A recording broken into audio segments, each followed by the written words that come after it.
There is one thing I wanted to touch on, and I didn't know, it was something I wasn't sure if I was going to talk about it because it involves a lot of my friends and a lot of people that we know and associate with.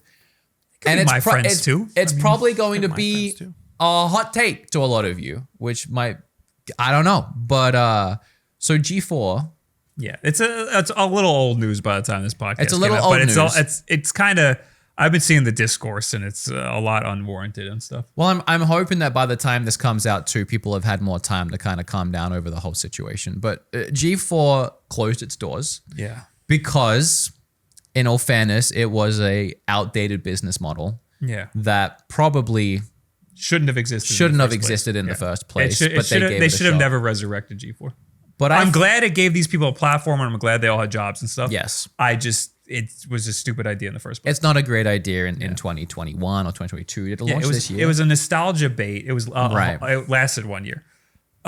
It was nostalgia bait, and I think it only existed to give people, like the people who worked on G4, to give them jobs again. Yeah. It failed.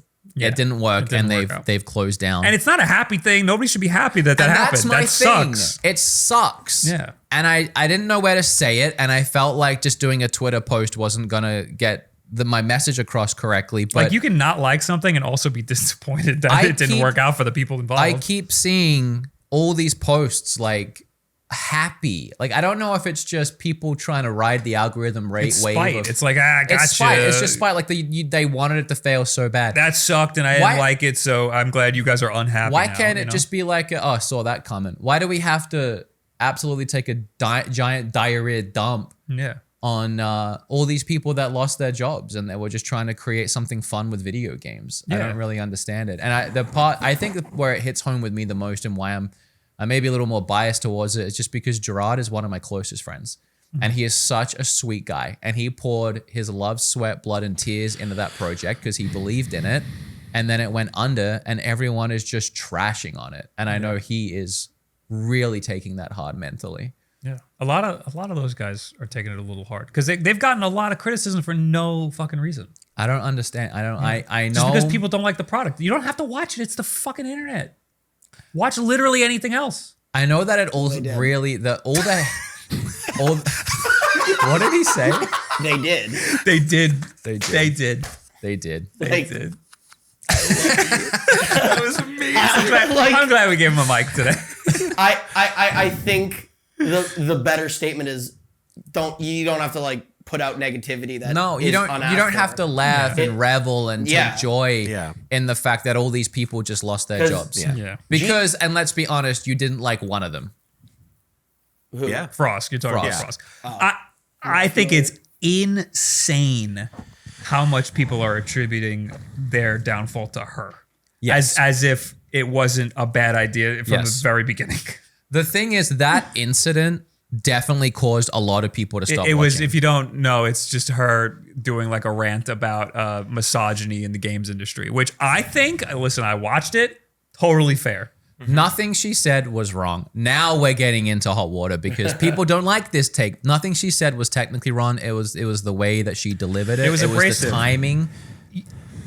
I'm abrasive. I don't care. I think it was fine. I think the way she said it was fine. So you might not have wanted to hear it while you were watching G4, but it's fine that she did it the way she did it. An example of it would be if we were sat here right now making this episode and then I, out of nowhere, gave this big speech like that without telling you that I was going to do it. Right. Yeah. Like at the end of like rating the sexiest Pokemon, it was Listen, if you were really passionate about whatever, you can do whatever you want. And I might respond.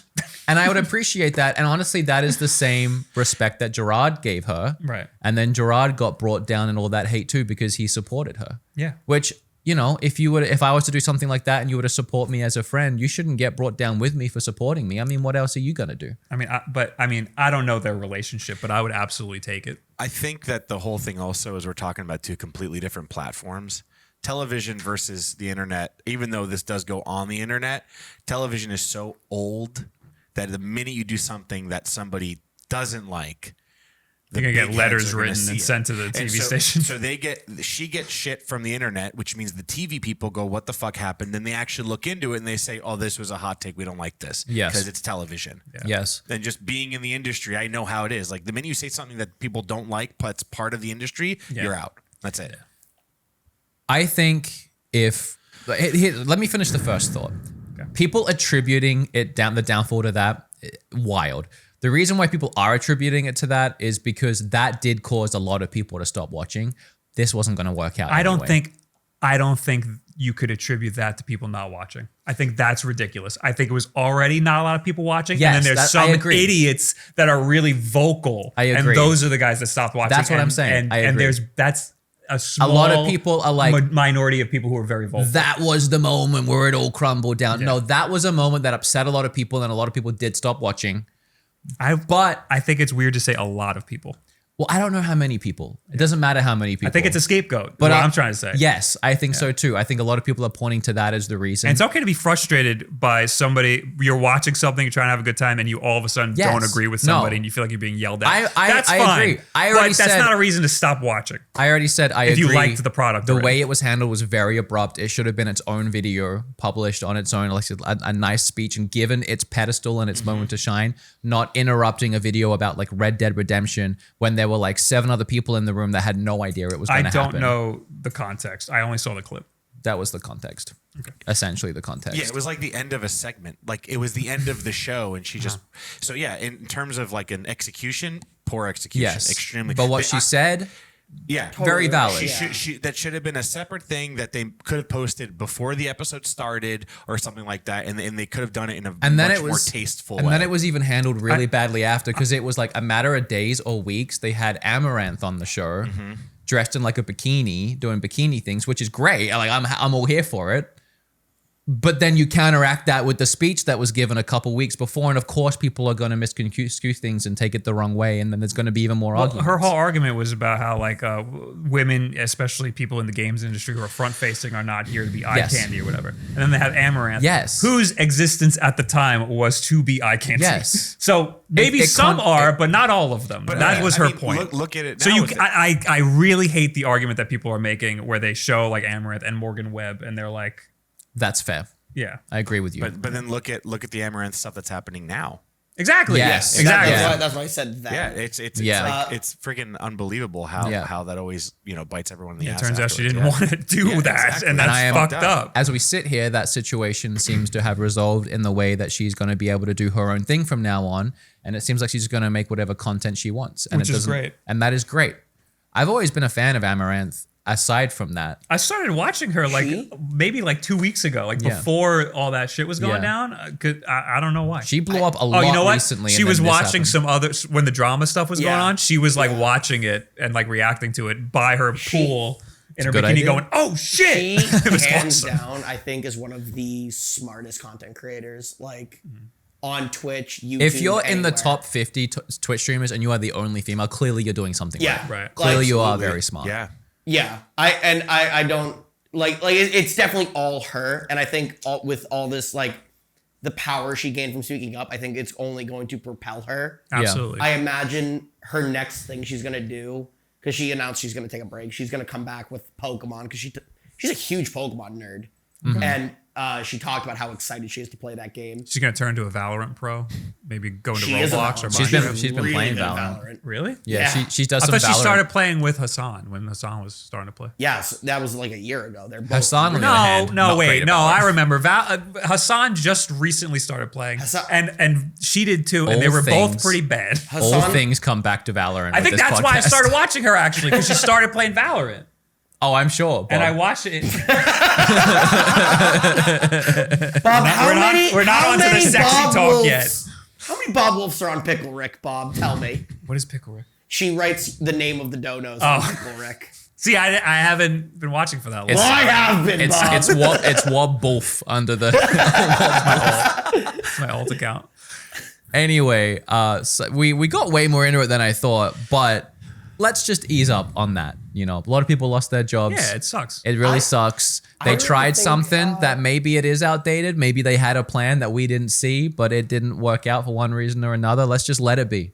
Yeah, it sucks that it didn't work out for these people For whatever reason. It's okay to like look at it and not like the content and go watch something else, but That's more than okay. When a YouTuber you don't have to dunk on it. When a YouTuber stops making content or whatever, we don't get like a billion hate videos on like, thank God or like see you later. I mean, that happens sometimes. It does happen, but depends on the content creator, I guess. There's like over 100 people who lost their jobs. It sucks. I know, it does suck. I think G4. And I love Gerard. And Gerard, you are welcome on this podcast anytime. We want to get about him. your We've feelings. already talked to him. Because Gerard and I go way back, I and like he's him. a sweet, sweet, sweet, adorable, lovable man who has done no wrong. The only people I know from there is Gerard and Golden Boy, and they were both very All nice. I know is Gerard, honestly. Xavier I just feel bad Woods. for Gerard. Xavier Woods is great, but he I has know a career. of yeah. all of them. Yeah. Well, They're Xavier all- has they another all job. seem cool. I know Fiona, and she's a fantastic person. So I that was sucks. a big fan of what G4 was doing in the streaming space. Like they had 2 shows I really loved, both with Will Neff and one with the Austin show. I like the idea The- of it. I think it's stupid to have it all on the G4 It was channel. weird to be on a TV show. It was on his channel. But He's- that is smart. They They did a would, smart yeah, thing. they would were rerun smart. it on They- G4. It was actually super interesting how they did it. Austin show always streamed it. He even did a live show at TwitchCon for Name Your Price, and it was great. It was fantastic. I've always loved the 2 of them, Will Neff and Austin show together. Amazing burp, King. Thank you, King. Why'd you do that? I think the Austin show and Will Neff are both fantastic creators, and they're both hurt by everything that's going on too. What But made they me brought great shows and great ideas. what made me feel really weird about the whole thing from the very beginning was they announced the whole thing was happening. And I'm like, G4, it's a TV channel. Like, get over it. Like, that's not gonna work. And the whole situation with Kevin Pereira. He was on Attack of the Show on G4, and then it got canceled. So he made The Attack on Twitch. Yeah. And that started off pretty good, but it was the same exact concept. Yeah. And then it fell off, and then they had a bunch of sponsors and stuff. He wanted to appease the sponsors, so he started viewbotting his own show. Yeah, and he admitted to it because he's like, I was desperate. I had employees and we had sponsors. Sorry. And then it got shut down because he He was lying. Yeah, he had to. And then he was instrumental in starting G4 back up. And I'll never forget this image of Kevin Pereira, Adam Sessler, and I think Xavier Woods and a couple of other like hosts, but Kevin Pereira was right in the front. Them walking in on the opening day of like G4 starting up and all the employees like clapping as like the Kings roll in. I was like, that's a little gross. Like that makes it seem like this whole thing is set up so that you can have a career again. I mean, that's kind of what it seemed like. Yeah. though. Yeah, no, I mean, that's the what whole it seemed the whole like. thing did just kind of seem like they were trying to rehash. But Yeah. it's fine. It's not like I was rooting for the doesn't- downfall. Yeah, it you doesn't know? matter. Like it was never for me. I don't think I ever watched anything of I it. used to love G4 growing up and stuff. I didn't have it because I'm Australian. So I had no really interest in the reboot either. I just feel bad for the people that lost their jobs. Used to leave it on the TV all the time. And back then it was hard to get gaming like video content of gaming stuff. Like you can get it on the internet, but it's not like it is today. There's like a video for every little thing that's going on.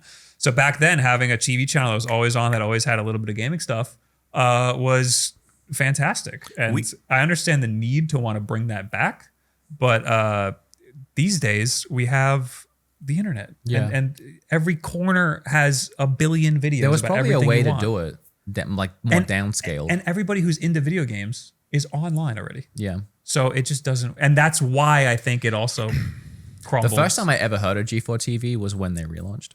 Yeah, well, that makes sense. Really? You weren't here. Yeah. No, That's I'm impressive. I'm actually the same. We actually applied to be on it because you know how they were doing During the the video relaunch? submission. Yeah, we did. We made a video and submitted it to them, thinking, maybe we don't know because we were doing sketches and stuff that it just kind of. I had people ask like me it. about that, and I was Yeah, like, we talked and about I it a was like, bunch. I don't think it's gonna work out. I knew nothing about it, but I could tell that the model wasn't I have sustainable. no idea.